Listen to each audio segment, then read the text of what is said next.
نے شہروں سے باہر جانا چھوڑ دیا. میں کوئی سیاسی پروگرام ہو تو آ جاتا ہوں, کوئی شادی غمی ہو تو آ جاتا ہوں. اس کی بنیادی وجہ یہ ہے کہ مجھ سے زیادہ حق اس مسجد کے خطیب کا آپ کے اوپر ہے, اس شہر کے اوپر ہے. آپ کسی بھی موقع کے اوپر یہاں سے 400 کلومیٹر دور بیٹھے ہوئے آدمی کو تقریر کے لیے یہاں پر بلاتے ہیں, جو قرآن پاک کی آیت بھی صحیح نہیں پڑھ سکتا.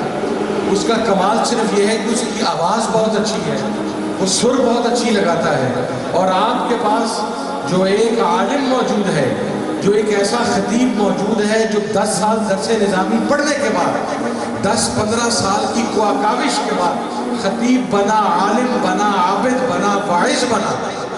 آپ اس کی مسجد میں, اس کے ادارے میں اس کو سائڈ پر کر کے بٹھا دیتے ہیں, اور باہر سے آئے ہوئے شخص کو آپ 50-50 ہزار لاکھ روپے خدمت کرتے ہیں.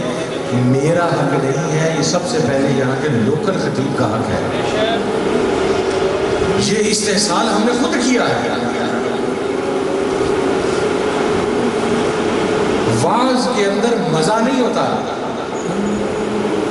واعظ کے اندر دل کی تسکین ہوتی ہے. ہم مزہ لینے کے قائل ہو چکے ہیں, ہم مزہ لیتے ہیں. ہم کہتے ہیں شعر پڑھا واہ واہ. آدھے ہمارے نعت خواں آج کل شرکی اشعار پڑھتے ہیں, گانے شروع کر دیے, شرکی اشعار پڑھتے ہیں.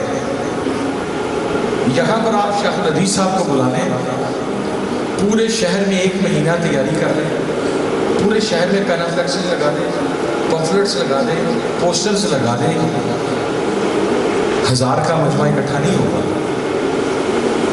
وہ شیخ الحدیث جو 30 سے 35 سال کی محنت کے بعد شیخ الحدیث بنتا ہے, بندہ خدا جو قالا قالا رسول اللہ کا درس دیتا ہے, اس کو سننے کے لیے 1000 آدمی اکٹھا نہیں ہوتا. اور آپ کسی جعلی خطیب کو, آپ کسی جعلی نعت خواں کو بلا لیں, آپ کو بتلانے کی ضرورت نہیں ہے, ایک اعلان کرنا ہے بس سپیکر سے. اگر یہ کچا پور سے لے کر شیر شاہ بائی پاس تک کے گاؤں اور دیہات کے لوگ یہاں پر ہزاروں کی تعداد میں اکٹھا نہ ہو تو مجھے پکڑ لیجیے گا, یہی ہماری تباہی کا سبب ہے. ہم حقیقت نہیں دیکھتے, ہم قرآن نہیں سننا چاہتے, ہم حدیث نہیں سننا چاہتے. پھر آپ کہتے ہیں مولوی صاحب نے بیڑا غرق کر دیا. مولوی کی وجہ سے آپ آج بچے ہوئے ہیں, وگرنہ مفتیان جہاں پر موجود ہیں. بندہ خدا, شریعت کا حکم ہے کہ ایک صاحب ایمان مسلمان جب اس دنیا سے جاتا ہے تو سب سے بڑھ کر فضیلت یہ ہے کہ اس کا بیٹا باپ کا جنازہ پڑھائے. آپ میں سے کتنے ہیں جو اپنے باپ کا جنازہ پڑھا سکتے ہیں؟ ہمیں تو افسوس یہ ہے کہ جنازہ گاہ میں کھڑے ہو کر جنازے کا طریقہ بتانا پڑتا ہے, اور ہم کہتے ہیں کہ ہم مسلمان ہیں. ہم میں سے کتنے ہیں جو اپنی بہنوں کا نکاح پڑھا سکتے ہیں؟ یہاں تک کہ بیٹا کو بچہ پیدا ہو جائے, بیٹی پیدا ہو جائے تو اس کے کان میں اذان کے لیے بھی مولوی صاحب کو بلانا پڑتا ہے. ہماری جہالت کی انتہا یہ ہے کہ ہم میں سے اب ایسا طبقہ بھی آ چکا ہے جسے اذان بھی پوری نہیں آتی, جسے کلمے پورے نہیں آتے. ٹھپے پہ نعتیں اسے سن لیں, وہ آپ کو 500 سنا دے گا. تو بھائی بچہ پیدا ہو تو اذان دے مولوی, گھر میں شادی ہو تو نکاح پڑھے مولوی, ماں باپ فوت ہو تو جنازہ پڑھے مولوی. تو پھر مجھے یہ بتائیں کہ مولوی آپ کی فلاح کا کام کر رہا ہے یا مولوی آپ کی تباہی کا کام کر رہا ہے؟ یہ ایک پروپیگنڈا ہے.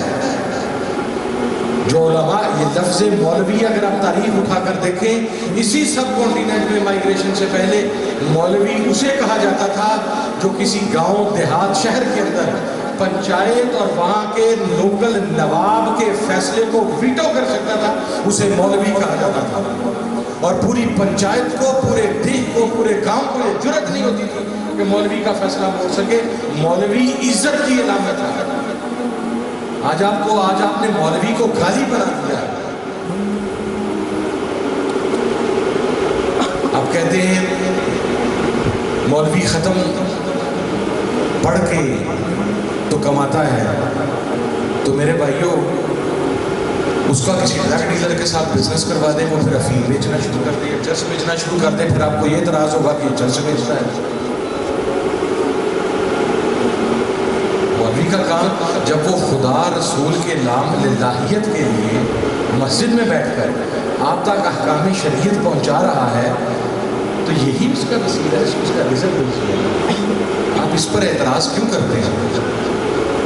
ہم نے تو کبھی اعتراض نہیں کیا کہ سارے چودھری وڈیرے نمبردار زمیندار نواب یہ غریبوں کے حق کھاتے ہیں، یتیموں کی جائیدادوں پر قبضہ کرتے ہیں، مسکینوں کے ساتھ ظلم کرتے ہیں، بیواؤں کا حق مارتے ہیں۔ اپنی دفعہ ظلم یاد نہیں رہتا۔ اور میں آپ کو ایک بات بتلا دوں، آپ شب معراج، شب قدر، شب برات، آپ ان راتوں میں مسجد میں آ کر یا عمرے کے ٹکٹ نکال کر آپ کیا سمجھتے ہیں کہ گناہ ختم ہو گئے؟ میرے بھائیوں، کسی یتیم کا حق مارا، کسی بیوہ کا حق مارا، کسی غاصب کا ساتھ دیا تو بھائی یہ شبرات کی عبادت جو ہے، خدا قادر ہے، قادر مطلق ہے، وہ ہر چیز پر قادر ہے، وہ بخشنے پر قادر ہے۔ ہمارا سرکار کے امتی ہونے کی حیثیت سے یہ دعویٰ بھی ہے کہ انشاءاللہ ہم سرکار کی شفاعت سے بہرہ مند ہوں گے، لیکن میرے بھائیوں رب نے حقوق العباد معاف نہیں کرنے۔ ہم آج جس قسم خوشی کا شکار ہیں، جس زوال کا شکار ہیں، اس کی بنیادی وجہ یہ ہے۔ میں آپ کے سامنے ابھی، آپ یقین فرمائیں، ابھی کھڑا ہو کر اپنے نارمل انداز میں تقریر کرنا شروع کر دیں تو آپ نے کہا بلے بلے بلے، وہ فضل کریم کا پتر ہی جناب بڑی تقریر کی تھی، چھا گیا ہے۔ میں تقریر کر کے یہاں سے اٹھ کے جاؤں گا، آدھوں نے کہنا کہ یار پتہ نہیں کی کرتا رہے، ذمہ داری کے ساتھ مسئلہ ہوگا، میرا نہیں کرتا۔ یہ ہمارے جھوٹے پھوکے دعوے ہیں کہ غلامی رسول میں موت بھی قبول ہے، ہمیں موت نہیں قبول۔ ہماری بدقسمتی یہ ہے کہ ہم سرکار کے عشق میں بھی منافقت کرتے ہیں۔ میں بچپن سے جوان ہوا یہ نعرہ سنتا، غلامی رسول میں موت بھی قبول ہے، جو ہو نہ عشق مصطفیٰ تو زندگی فضول ہے۔ تو پھر ہماری تو فضول ہوئی نا۔ کتنے ممتاز کال کے ہم نے پیدا کیے،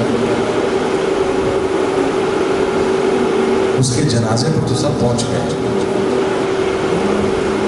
کبھی جاتے ہوئے گریباں میں جا کر یہ سوچا کہ آپ کیوں ممتاز کال کی نہیں کرتے؟